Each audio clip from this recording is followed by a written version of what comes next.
Número 30, así que la última del año, cerrando el segundo ciclo. Saludo para los hermanos de las redes. Hoy es la última clase del año 2024. Luego nos veremos, si Dios lo permite, 2025, para el mes de marzo. Estaremos comenzando el tercer año. Bien, nos encomendamos a Dios. Hoy estoy yo, está el pastor Pablo también terminando la materia de él. La mía es un anexo que vamos a continuar el año que viene. Hoy no vamos a poder terminar, pero sí quise hacer la introducción de esta materia, ¿no? Porque me quedó un espacio de tiempo. Así que oramos al Señor, encomendamos en la presencia de Dios la clase de hoy. Padre, en el nombre de Jesús, te bendecimos y te alabamos, te damos gracias de estar reunido en tu nombre nuevamente para estar desarrollando la clase de hoy. Te pedimos la bendición para todos los hermanos que nos acompañan en forma virtual y los que están en forma presencial. Te damos gracias por este año, cada semana que hemos transitado, Señor, mirando y considerando las Escrituras. Te doy gracias por los hermanos que han ayudado, la hermana Señor Nancy, la hermana Gabriela, los hermano Orlando que nos han colaborado para poder poner en el aire también esta clase. Padre mío, en tu nombre, acompáñanos ahora. Gracias te damos. Amén y amén. Tome su asiento, Dios le bendiga. Damos gracias al Señor. Bueno, mencionando los hermanos que nos han ayudado a lo largo del año, ¿no? Hermana Nancy, atendiendo todo lo que es los archivos, mandando las clases, bueno, y la hermana Gabriela en la grabación, junto con el hermano Orlando en el sonido. Así que quiero mencionarlo, que Dios los bendiga. Gracias por acompañarnos, porque han hecho posible que la clase esté también en internet, ¿no? Doy gracias al Señor, los hermanos que hoy se comunicaban conmigo, alumnos lejos de acá, que bueno, tenían algunas dudas, me hacían preguntas. Así que bueno, he estado visitando algunas iglesias que me invitaron y también me encuentro que la mayoría son alumnos nuestros. Hay muchos alumnos en forma no en forma activa, sino en forma pasiva, oyente, ¿no? Que no tenemos conciencia que son alumnos porque no responden cuestionarios, ¿no es cierto? No están activos, pero son alumnos, están haciendo las clases y guardando todo el material. Así que le damos gracias a todos ellos por acompañarnos. La cita es en marzo, si Dios lo permite, con el tercer año, ¿no? Bien, estamos en el desarrollo profético a través de los pactos. Hemos visto el desarrollo profético a través de la tierra, esto fuimos las clases pasadas, y ahora vemos el desarrollo profético a través de los pactos bíblicos. Tenemos 7 pactos bíblicos. Cuando hablamos de pactos, yo lo aclaré en la clase pasada, hablamos de compromiso, cuando Dios se acerca al hombre para pactar con él a fin de bendecir y enriquecer su espíritu, ¿no? Dijimos que no podemos pactar con Dios, que esto es un error doctrinal cuando se predica o se insta a pactar con Dios. El hombre no puede pactar con Dios, lo que puede hacer son propósitos o votos, que esto sí lo encontramos en la Escritura, hombres que han hecho votos con Dios. Esto lo puede hacer cualquiera, en cualquier momento, hacer un propósito, un compromiso, un voto con Dios. Pero pacto, la palabra pacto refiere a un contrato entre partes, ¿no? Y la criatura no está a la altura de pactar con el Creador. Creador sí con la criatura, pero no la criatura con el Creador, ¿no? Es como, yo puse el ejemplo en la clase pasada, nosotros vayamos a pactar con el gobierno de la provincia o con el gobierno de la nación. Ni nos van a recibir en secretaría o en casa de gobierno. No nos vamos a poder acercar siquiera a las autoridades. Ahora, si el presidente, el gobernador, el intendente decide pactar con la ciudadanía, lo puede hacer. Manda a la Cámara un proyecto de ley y bueno, ha pasado, yo lo he puesto como ejemplo en una escala menor, cuando algunas intendencias eximen de pagar impuestos a las iglesias. Esto lo hacen con un proyecto de ley que lo mandan a la Cámara aprueba y de repente hay intendencias que eximen a las iglesias o a los asilos de ancianos o a los orfanatorios, instituciones de bien público, les eximen del pago de los tributos. Es decisión del gobierno. Nosotros lo que hacemos es acogernos al beneficio, haciendo los trámites, presentando, ¿no es cierto?, todos los documentos de la iglesia, y nos ha pasado en la provincia, nos dan un documento donde certifica que ese año la iglesia fue eximida de pagar los impuestos. Guardamos eso porque quizá el gobierno que viene tiene otra política, hay intendencias que no dan este beneficio, hay que pagar sí o sí. Entonces, mientras que está cierto gobierno, tenemos los comprobantes de que el año 2023, el año 2024, la iglesia fue eximida. El 25, cuando venga otro gobierno, o el 26, veremos si nos acogemos al beneficio o no. Esto es un pacto que hace el gobierno, una ley, como le quiera llamar, con las iglesias o las instituciones de bien público. Pero yo no puedo venir acá al partido de Malvinas y decir yo voy a pactar con la intendencia que no vamos a pagar. ¿Quién soy yo para declarar o determinar? El gobierno me va a tener por moroso, me manda carta de documento y hasta me puede ejecutar, ¿no? Entonces, ¿qué voy a esto? Que los pactos siempre son del mayor hacia el menor, porque son contratos. Yo no puedo hacer un contrato, vuelvo a decir, con Dios, no puedo hacer un pacto con Dios. Ahora sí, Dios ha hecho a través de los tiempos con el hombre, y en todos los pactos, estos 7 que hemos resumido, a través de la historia desde Edén hasta hoy, ¿no?, son ríos, y por eso acá lo he hecho con flechita, son ríos que desembocan en un gran mar, ¿no?, que es Jesucristo, ¿no?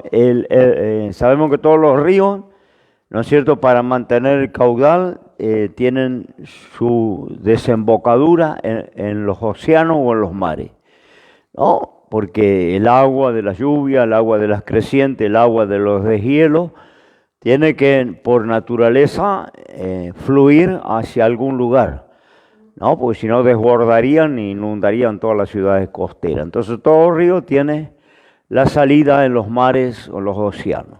Bueno, acá todos los pactos son ríos que desembocan en Cristo, ¿no? Sin Cristo no hay ningún pacto, ¿no? Porque Cristo es la redención, Cristo es el rescate, ¿no?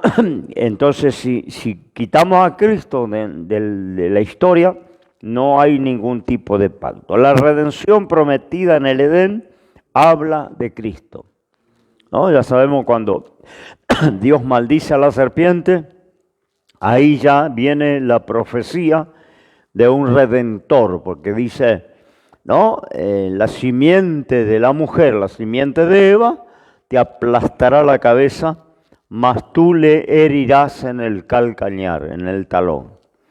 Esto pasó en la cruz, ¿no? Cristo fue mordido por la serpiente es símbolo del diablo, Satanás. Bueno, le mordió porque en cierta manera le llevó a la cruz, a la muerte, pero él al resucitar, al vencer la muerte, al no poder ser retenido por la muerte, le aplastó la cabeza, ¿no? Le venció, le derrotó, le quitó su señorío sobre la muerte, el infierno y sobre el pecado, ¿no? Entonces ahí está ya la promesa del Redentor. Yo les digo, Cristo está a través de toda la historia del ser humano. Desde la misma creación, donde yo se lo he dicho en la clase pasada, el árbol de la vida que estaba en el medio del huerto era Cristo, y si el hombre obedecía, iba a tener acceso y le iba a permitir Dios acceder al árbol de la vida. No le permitió, cerró el camino, puso un ángel con una espada encendida que no, porque dijo Dios, si ahora que el hombre cayó, si comiere del árbol de la vida, viviría para siempre. Acceder al árbol de la vida es vida eterna. Pero ya encontramos allí, ¿no?, la figura de Cristo en el medio del huerto. Después la profecía viene cuando el Señor maldice a la serpiente. Ahí tenemos Cristo en el Edén. Luego está la bendición de Noé sobre Sem, ¿no? Habla también de Cristo, de la descendencia de Sem, va a nacer Cristo, ¿no? Ahí vemos la maldición del hijo de Noé, que vio la desnudez del padre, y la bendición para Sem, ¿no?, del linaje de Sem, que luego vendría del linaje de Abel. De ahí vienen los hijos de Dios y los hijos de los hombres. Cuando la Biblia habla de los hijos de los hombres, los hijos los hijos de Dios se llegaron a las hijas de los hombres y nacieron los gigantes en la antigüedad. Bueno, la idea de que los ángeles caídos tuvieron sexo con las mujeres es una idea ridícula, porque los ángeles no tienen sexo, no se reproducen, son seres únicos, seres creados, no tienen hijos los ángeles, son asexuados. Esto lo afirmó Jesús cuando dijo que en la resurrección la iglesia sería como los ángeles del cielo, que no se casan ni se dan en casamiento, ¿no? Porque esto con una pregunta que le hicieron al Señor, una pregunta con trampa, aquella mujer que tenía 7 maridos, murieron los maridos, después murió ella. En la resurrección le preguntaron, ¿cuál de los 7 será su marido?, ¿no? Y el Señor le dijo, erráis ignorando las Escrituras y el poder de Dios. Porque en la resurrección la gente no se casa ni se da en casamiento. Es decir, no va a haber sexo como lo conocemos, no va a haber reproducción. Seremos como los ángeles del cielo. Entonces los ángeles no podían nunca tener sexo con las mujeres, ni los ángeles caídos, ni los ángeles obedientes. Cuando dice los hijos de Dios se allegaron a las hijas de los hombres, está diciendo los hijos de Dios, los descendientes de Abel o de Sem, hijo de Noé, hijos de Dios. Los descendientes de Caín, ¿no?, y del linaje de la maldición, los hijos de los hombres, ¿no?, los incrédulos. Entonces, cuando se unen el creyente con el incrédulo, hay un yugo desigual y la maldición es esa deformidad que aparece genética de los ángeles, de los gigantes de la antigüedad, que yo digo fue una alteración genética y aparecieron los gigantes de la antigüedad, como maldición por el yugo desigual. Que hoy, metafóricamente, es lo mismo cuando un creyente se une con el incrédulo, no tiene hijo deforme, pero hay una maldición, ¿no? Hay una maldición porque no tiene comunión la luz con las tinieblas, ni Cristo con Satanás. Cuando hacemos esos yugos trajeron mucha maldición en Israel. Los días de Nehemías, en los días, ¿no es cierto?, de la Reforma, encontramos el pueblo israelita acompañándose con los cananeos, con mujeres cananeas.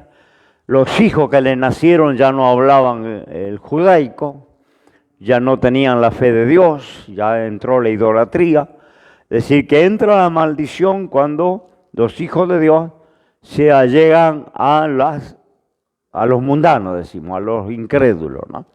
Este yugo desigual está en toda la historia hebrea, ¿no? Incluso Sansón, cuando se une con Dalila, que pierde la presencia de Dios, pierde la fuerza, termina ciego, encadenado, ¿no? Porque se allegó a las hijas de los filisteos. Y esto a lo largo con Judá pasó lo mismo cuando se llegó a aquella mujer ramera, ¿no? Este yugo desigual trae maldición. Entonces, yo creo que allá en el principio, cuando nacen los gigantes, fue yugo desigual. No fueron seres del cielo uniéndose con seres terrenales. No es posible esto, ¿no? Bien, ahí tenemos la simiente de Abraham, que también habla de Cristo. Porque cuando Dios le dice a Abraham, de tus descendencias serán como las estrellas de los cielos, la arena de la mar, y en tu descendencia serán benditas las naciones de la tierra. Ahí hay una profecía acerca de Cristo, que de la descendencia de Abraham nacería uno que bendeciría a todas las naciones de la tierra. Ese uno es Cristo. Así que también está Cristo en la promesa para Abraham. Luego, cuando Dios elige a Israel como pueblo santo, del pueblo de Israel nacería Cristo. La expiación luego de la sangre que hacían los levitas, ¿no? Cuando ofrecían los corderitos en el templo, en el santuario, eso también habla de Cristo. David, cuando se le promete a David que de la descendencia de él vendría el Cristo. ¿De acuerdo? Cuando Cristo comienza a ministrar, las multitudes le decían hijo de David. No porque fuera hijo de David, porque David había vivido cientos de años antes, siglos antes, pero por la promesa hecha a David, ellos le decían hijo de David. Es como cuando el judío se llama hijo de Abraham, cuando decía nosotros somos hijos de Abraham. Abraham había vivido siglos antes de los días de Jesús, pero ellos es un hebraísmo, ¿no? Referirse al antepasado más destacado como padre. Hijos, somos hijos de Abraham. Porque era el personaje, el patriarca en la fe, entonces ellos se consideraban hijos de Abraham. Como si nosotros dijéramos somos hijos de, bueno, los hermanos que son fieles en los estudios, somos hijos de Sarmiento. No somos hijos de Sarmiento, pero usamos esa figura para decir que somos aplicados, somos fieles en el estudio, ¿no?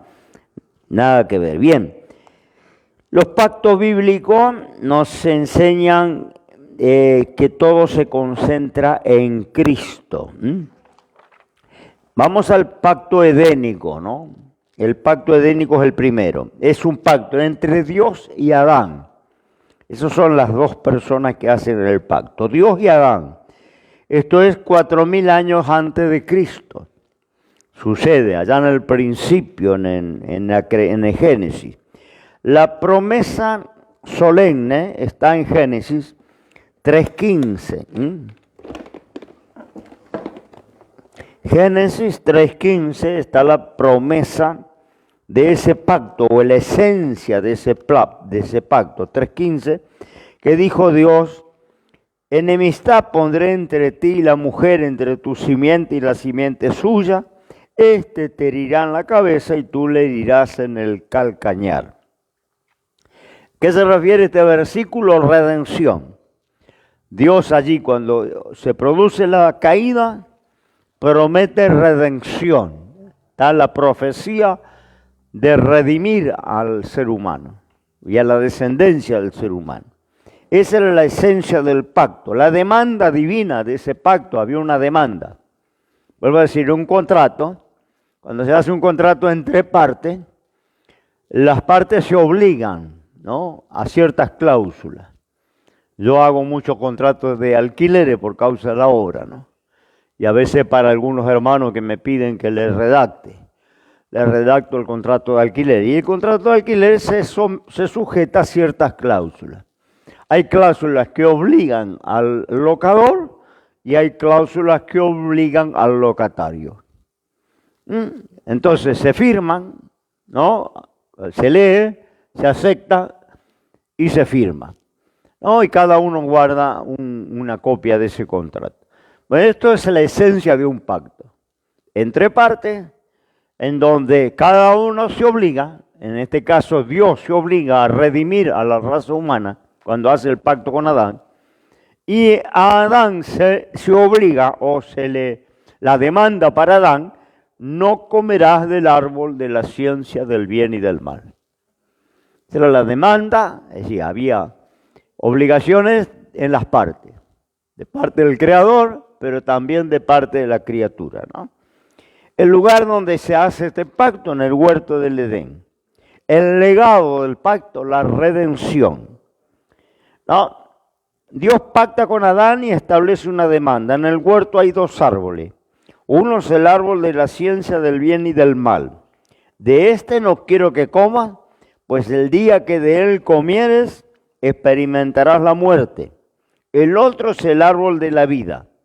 De este puedes comer, es más, comamos juntos de él y pasemos un tiempo de compañerismo. Esa era la promesa, que cuando Adán quiebra, desobedeciendo y comiendo de ese árbol, se le prohíbe el acceso al árbol de la vida, que le iba a ser permitido. El hombre estaba creado para vivir eternamente. La muerte entra por la desobediencia. No era el plan de Dios que el hombre se deteriorara, envejeciera, se enfermara y muriera. El plan de Dios era que accediera al árbol de la vida y viviera eternamente. Cuando desobedece, se rompe el pacto. El hombre desobedece a Dios y murió ese mismo día.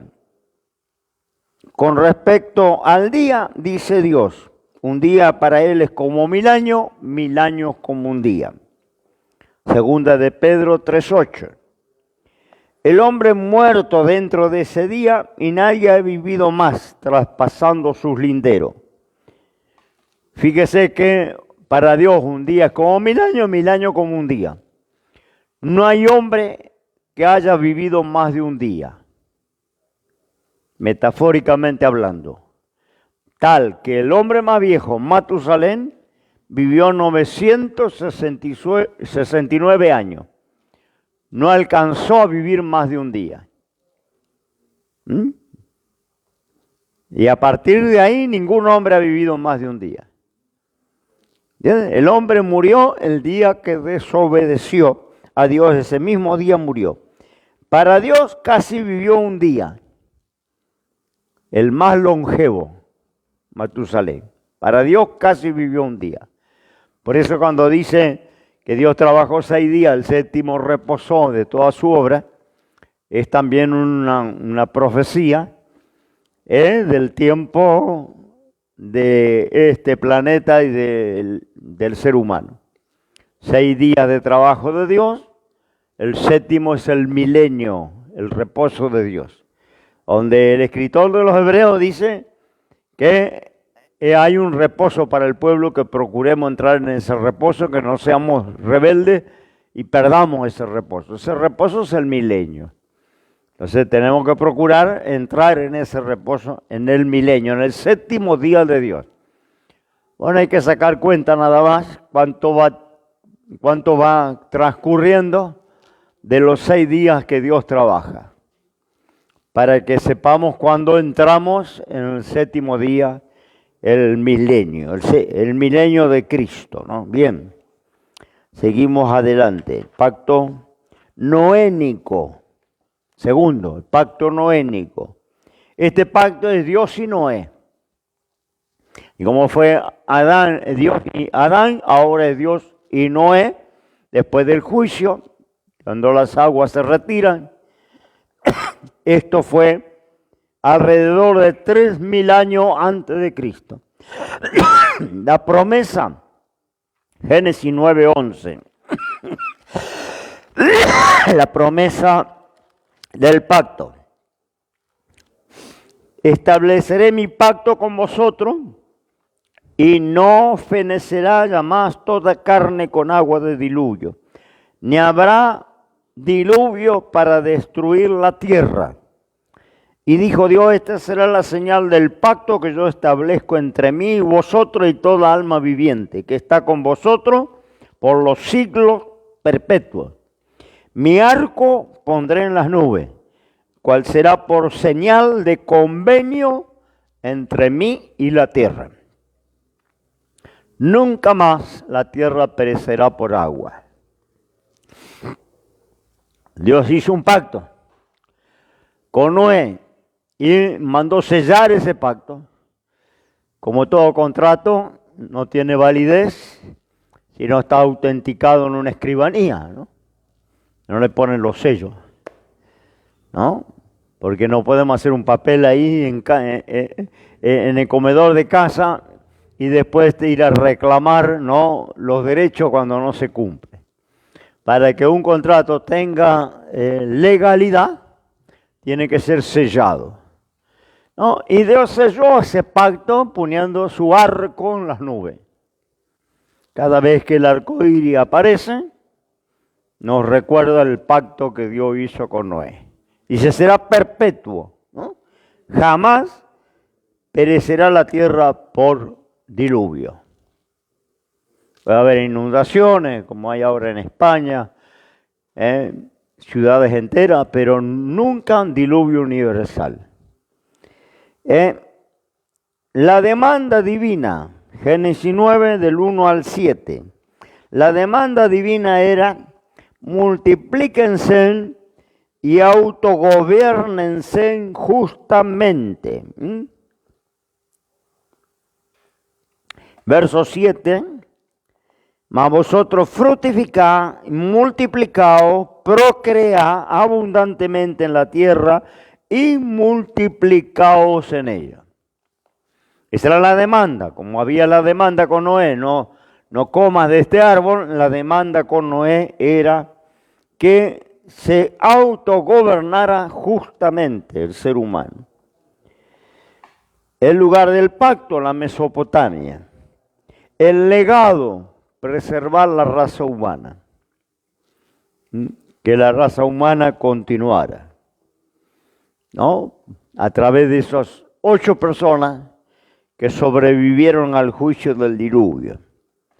Algunos creen que la idea del pacto propiamente dicha comienza con Noé, pues Dios dice, estableceré mi pacto contigo. El Señor elige a Noé, pero no para excluir a los demás, sino para que por medio de Noé llegara una bendición a la raza humana. La maldad de los hombres había llegado al colmo, entonces Dios decide poner fin a todo ser vivo. El medio que Dios utiliza sería algo nunca visto, un gran diluvio. Como las consecuencias del mismo, el arca constituiría el medio de salvación para sus pasajeros, Noé y su familia. Es digno de notar la obediencia no solo de Noé, sino también de su esposa y de sus hijos y de sus nueras. Muchos se burlaron de Noé, pero en su hogar era un hombre respetado. Viajar en un arca llena de animales no era muy cómodo, pero constituía el único medio de salvarse. Pertenecer al cuerpo de Cristo no es fácil en ciertas circunstancias, pero solo así iremos al cielo. Hoy el arca de salvación es la iglesia. No es fácil pertenecer, no es fácil ser parte de la iglesia, no es nada fácil en medio de la generación que vivimos. Como no era nada fácil a esas 8 personas estar en medio de los bichos, un año, más de un año y 10 días estuvieron ahí adentro. No es que estuvieron un mes, 15 días, un año y 10 días estuvieron dentro del arca. No fue nada fácil la convivencia, menos de los suegros con las nueras. No fue nada fácil. Imagínense un año encerrado con su suegra y con su suegro. No es nada fácil, pero era la forma de la salvación. Y la iglesia hoy no es nada fácil convivir. Entre todos, diferentes culturas, caracteres, edades, no es nada fácil.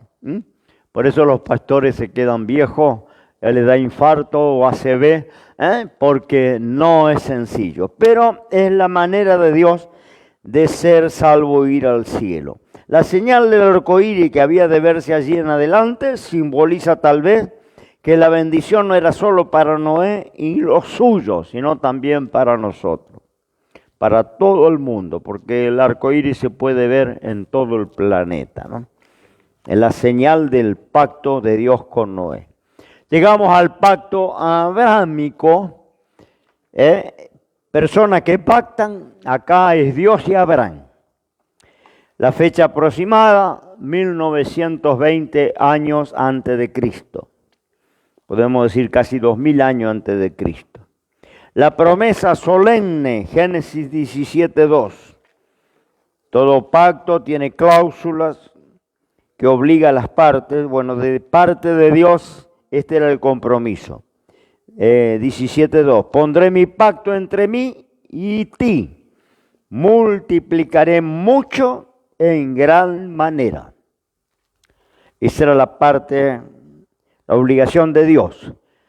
La demanda divina, Génesis 17:10. Este será mi pacto que guardaréis entre mí y vosotros, y tu simiente después de ti.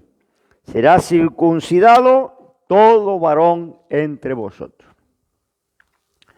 Esa era la demanda, como fue la demanda para Noé, para Adán, no toques del árbol de la ciencia del bien y del mal.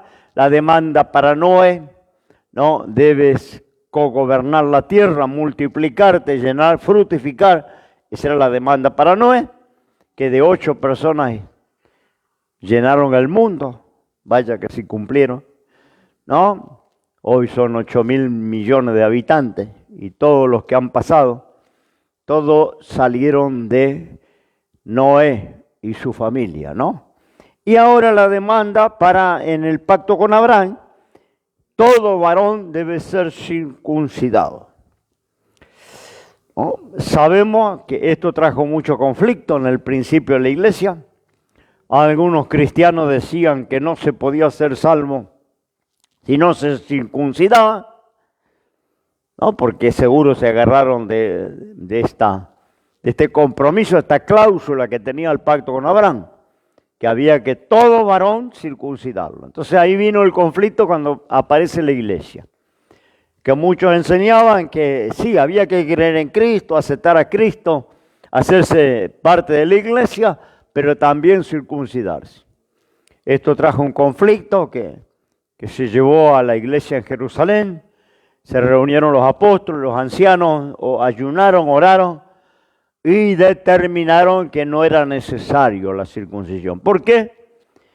Porque la circuncisión era una figura, un símbolo, un tipo.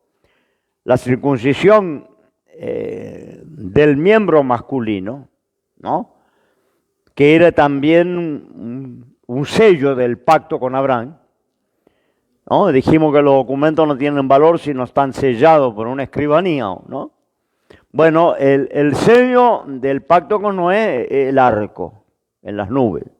El sello del pacto con Abraham era ese derramamiento de sangre que todo varón tenía que hacer. Todo varón, cuando era circuncidado, derramaba un poco de sangre. Esa sangre sellaba el pacto entre Abraham y Dios y Abraham. Bueno, esto no se sigue practicando en la gracia, en el pacto nuevo, no se practica, porque la circuncisión de la carne era símbolo, y lo explica la Escritura, lo explican los apóstoles, símbolo de la circuncisión de corazón. ¿No? Hoy todos que creímos y aceptamos a Cristo, fuimos circuncidados de corazón.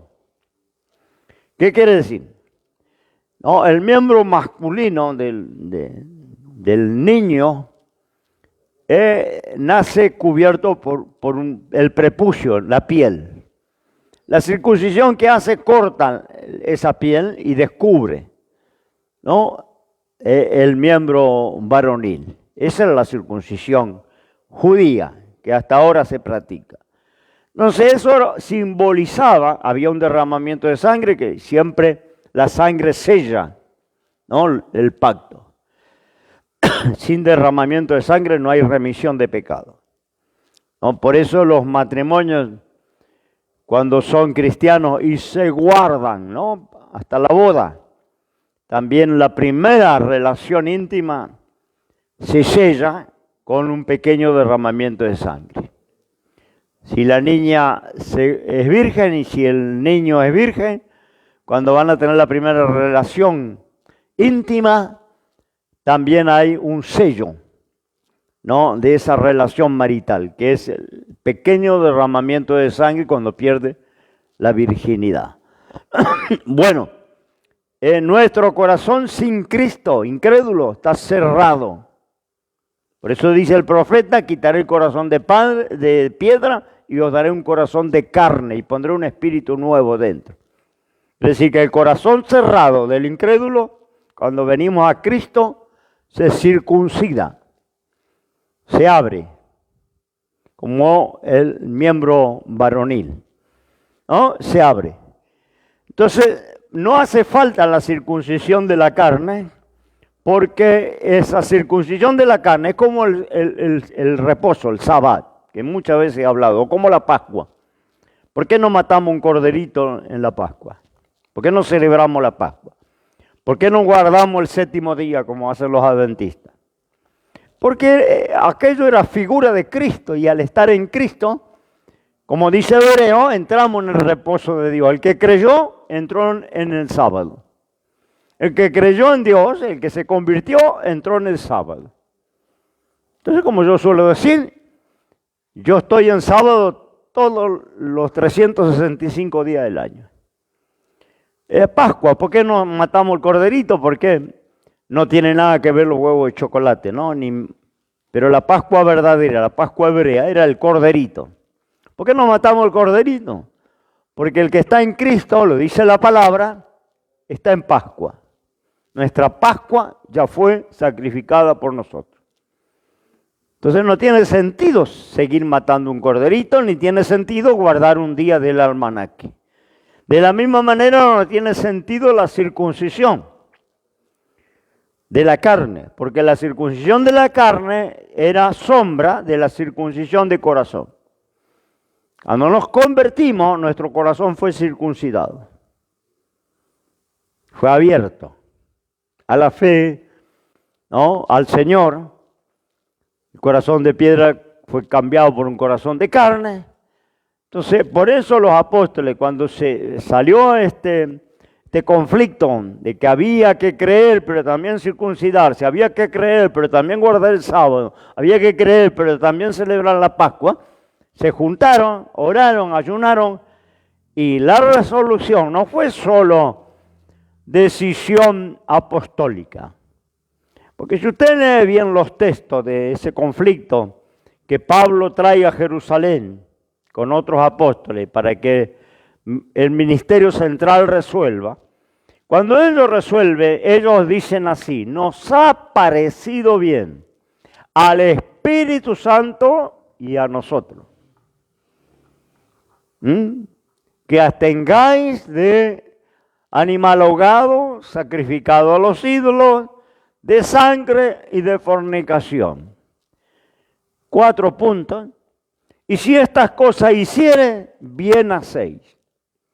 No es decir, que resolvieron que no hacía falta circuncidarse, no hacía falta guardar el sábado, no hacía falta guardar la fiesta de las cabañas, no hacía falta celebrar la Pascua, que todas estas cosas, estos rituales, eran símbolo de Cristo.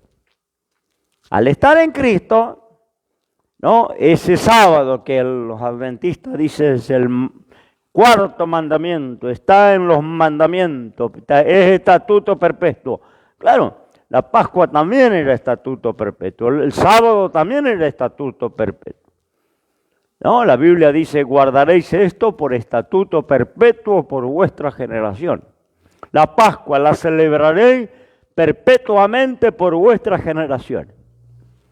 Pero al entrar en el pacto nuevo y entender que todo eso era sombra de lo que estaba por venir, que todo eso apuntaba a Cristo, entendemos que el sábado, la observancia del sábado en los 10 mandamientos, es nada menos que Cristo adentro de la ley. ¿No? Ese cuarto mandamiento de guardar el sábado es Cristo adentro de los 10 mandamientos. Porque Cristo es nuestro reposo. Cristo es nuestro sábado. Él mismo lo dijo. Yo soy Señor del sábado. El sábado no fue hecho por causa del hombre, sino el hombre, no fue hecho el hombre por causa del sábado, sino el sábado por causa del hombre, al revés.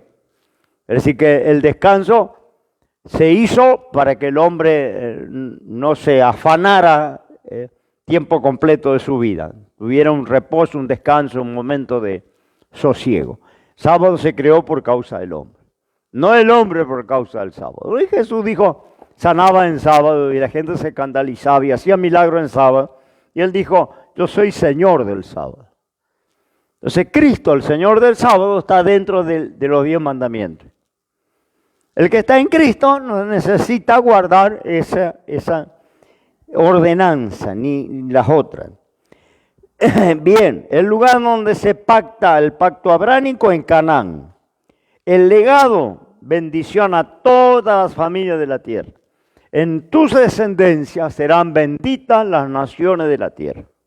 Es decir, que del linaje de Abraham nacería el Cristo y en Cristo serían benditas todas las naciones de la tierra. También está la profecía allí, ¿no? ¿Fueron cuánto? 4 la grande promesa que Dios le hace a Abraham. 4. Génesis 17:7, seré tu Dios, le dice. Génesis 22:17, te multiplicaré.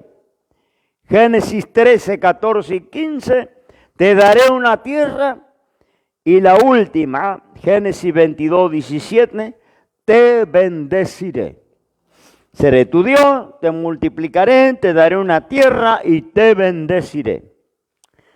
La señal del pacto con Noé fue el arco iris, algo externo. Con Abraham la señal del pacto fue física, circuncidarse. La promesa de redención que Dios hizo a Adán dinámicamente estaba en marcha en el llamamiento a Abraham. Abraham no solo ejercería una gran influencia en los judíos, sino también en la iglesia y aún en los islámicos. Padre de la fe de la iglesia, padre de la fe de los judíos y patriarca y padre de la fe de los islámicos. Porque recordemos que tuvo 2 hijos de un hijo, lo mismo que Adán. De los 2 hijos salen hijos de Dios e hijos de los hombres. De Caín, que era del maligno, dice la Biblia, Caín era del maligno, salen los hijos de los hombres. O las hijas de los hombres, que usted va a leer en alguna parte de la Escritura.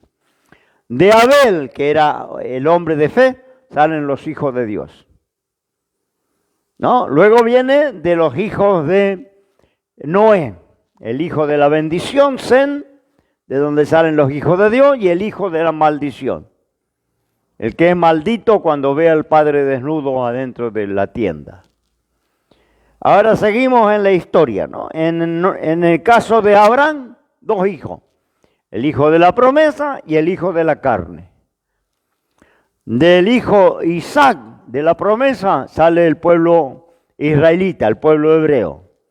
El hijo de Ismael, el hijo de la carne, el hijo con la esclava, sale el pueblo islámico, los árabes.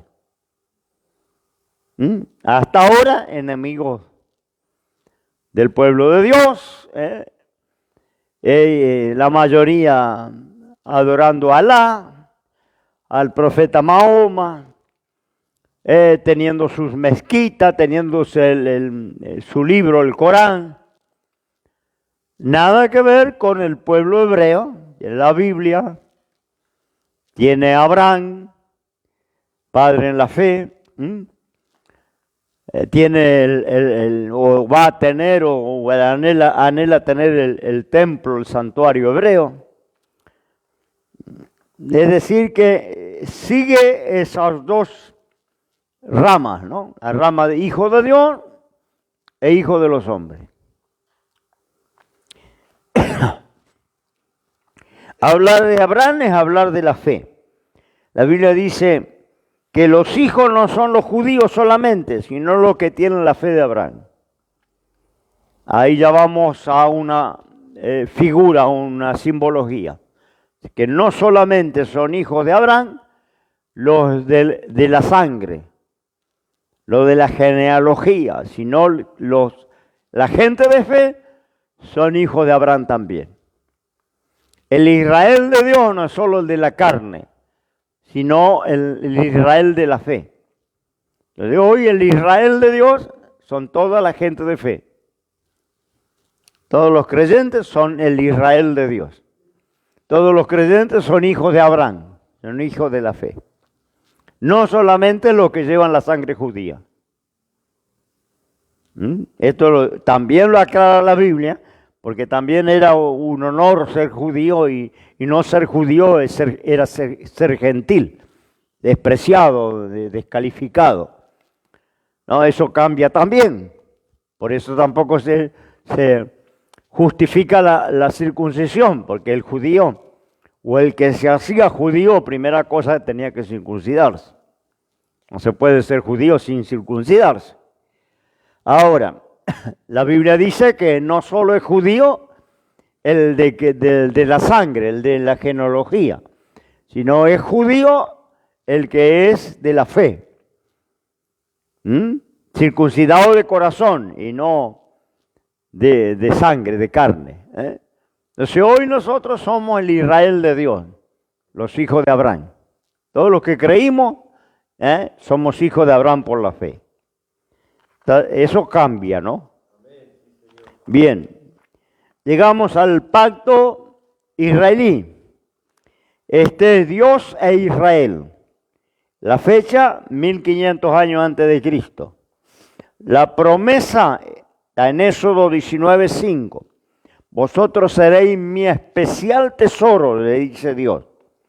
Demanda divina, obedecer la ley. Lugar donde se pactó en el monte de Sinaí.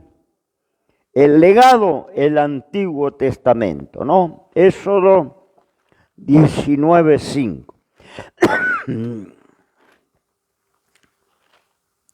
Dice así. Ahora pues, si diereis oído a mi voz y guardareis mi pacto, vosotros seréis mi especial tesoro sobre todos los pueblos, porque mía es toda la tierra. Este pacto, como cláusula de parte del contratante, vamos a decir así, de parte de Dios, era: ustedes serán mi especial tesoro sobre todos los pueblos. Eso sigue vigente hasta hoy. Usted sabe que Dios tiene un plan especial con el pueblo judío, en que en su momento le va a quitar el velo y todo el pueblo judío va a aceptar a Cristo, ¿no? El pacto israelita consistía en tomar oficialmente Israel como pueblo de Jehová. Por el lado humano, estos se comprometían a guardar toda la palabra que Jehová dijera, la ley. Esta es la parte obligante a los hebreos. Esta es la razón por la cual el Señor siempre reclamó derecho de pertenencia. El pacto israelita era uno de los sucesos cumbre del Antiguo Testamento. La historia de los hebreos giraría de ahí en adelante en torno al Sinaí.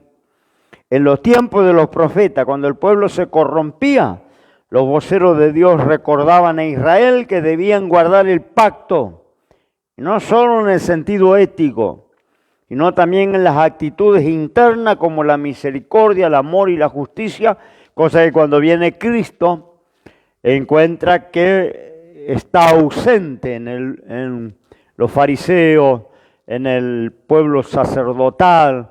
El pueblo hebreo guardaban estrictamente los rituales, las costumbres, las ordenanzas, pero se habían olvidado de la justicia, de la misericordia y del amor.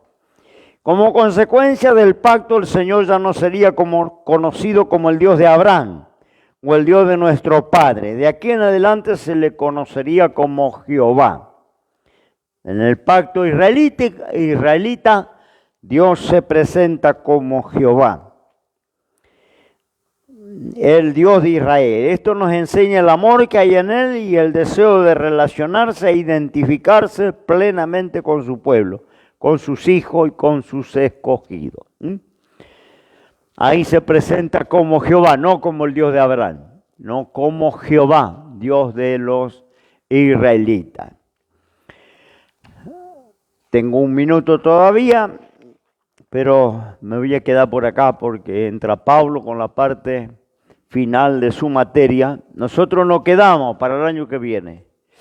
Si Dios nos permite, si no vino el Señor a llevar a la iglesia, estamos acá. Vamos a retomar este tema, concluirlo. Ahí le vamos a dar todos los cuestionarios de este tema que yo empecé hace un par de semanas. Ahora no lo vamos a hacer para no complicarle, le vamos a hacer el año que viene. Le vamos a dar los cuestionarios y nos quedamos acá. Nos quedamos en el pacto israelita. Y el año que viene vamos a entrar con los últimos que nos quedan, que sería el levítico, el pacto davídico. El davídico es con David. Ya se sobreentiende, ¿no? El levítico es con los levitas, con el sacerdocio. Después viene con David otro pacto y luego entramos a lo que hoy vivimos, que es el pacto nuevo, el de la gracia. Todo esto lo veremos el año que viene, si el Señor no vino, y si vino y nos llevó, bueno, no hace falta más estudio, no hace falta más Biblia, no hace falta más iglesia, no hace falta más pastores. Ya vamos a estar en la verdad, vamos a estar en la presencia de Dios. Todo nos va a ser revelado, todo lo vamos a poder entender claramente. No va a hacer falta cuestionario, ni certificado, ni nada de eso. Esto es para acá. Allá, cuando llegamos, listo, estamos en la perfección. Ahora dice, miramos como por un espejo. Pero cuando venga lo perfecto, lo que es en parte va a ser quitado. Ahora tenemos lo que tenemos en parte. Porque no le puedo comunicar, ni yo ni nadie, toda la verdad. Comunicamos en parte lo que nos fue mostrado, lo que nos fue revelado. Pero cuando lleguemos a la presencia de Dios, lo que en parte ya no sirve más, ya es quitado, y ahí entramos en la perfección, en pleno conocimiento de las cosas de Dios, ¿no? Ahí en el cielo no va a haber maestros, no va a haber pastores, no va a haber profetas, no va a haber evangelistas, no va a haber nada, eso se termina. Así como no va a haber marido y mujer, no va a haber relación padre e hijo, tampoco va a haber pastores, sacerdotes y nada de esto. Esto es para acá. Y que damos gracias a Dios por su compañía, damos gracias a Dios por el año transcurrido. Yo me despido, si Dios lo permite, en marzo nos reencontraremos. El Señor nos mantiene, nos da vida, salud. Vamos a estar juntos en el tercer año. Que Dios le bendiga. Gracias por su atención, por su compañía, tanto los presenciales como los hermanos de las redes. Un abrazo a la distancia. Padre, en el nombre de Jesús te alabamos, te damos las gracias, Señor. Hemos procurado, hemos tratado a lo largo del ciclo de este año compartir, Señor, participar algo de la palabra que tú nos has revelado, nos has mostrado con cada uno de los hermanos que nos acompañó. Te damos gracias, Señor, y lo que no pudimos expresar, que tú lo aclares y lo ilumines en cada corazón. Tú eres el autor de la palabra, Espíritu de Dios, y mora en los corazones de los creyentes para revelar, Señor, las cosas profundas de Dios. Hágalo, Señor, en cada vida y da ese deseo y esa necesidad de poder seguir aprendiendo y conociéndote, porque cuando más conocemos de ti, más cerca de ti estamos. Gracias te damos, Padre. Ahora, Señor, me despido y cerramos el ciclo este año, Señor, deseando que la bendición del Señor acompañe a todos los hermanos y amigos que nos han acompañado. En el nombre de Jesús. Amén y amén. Amén, un abrazo.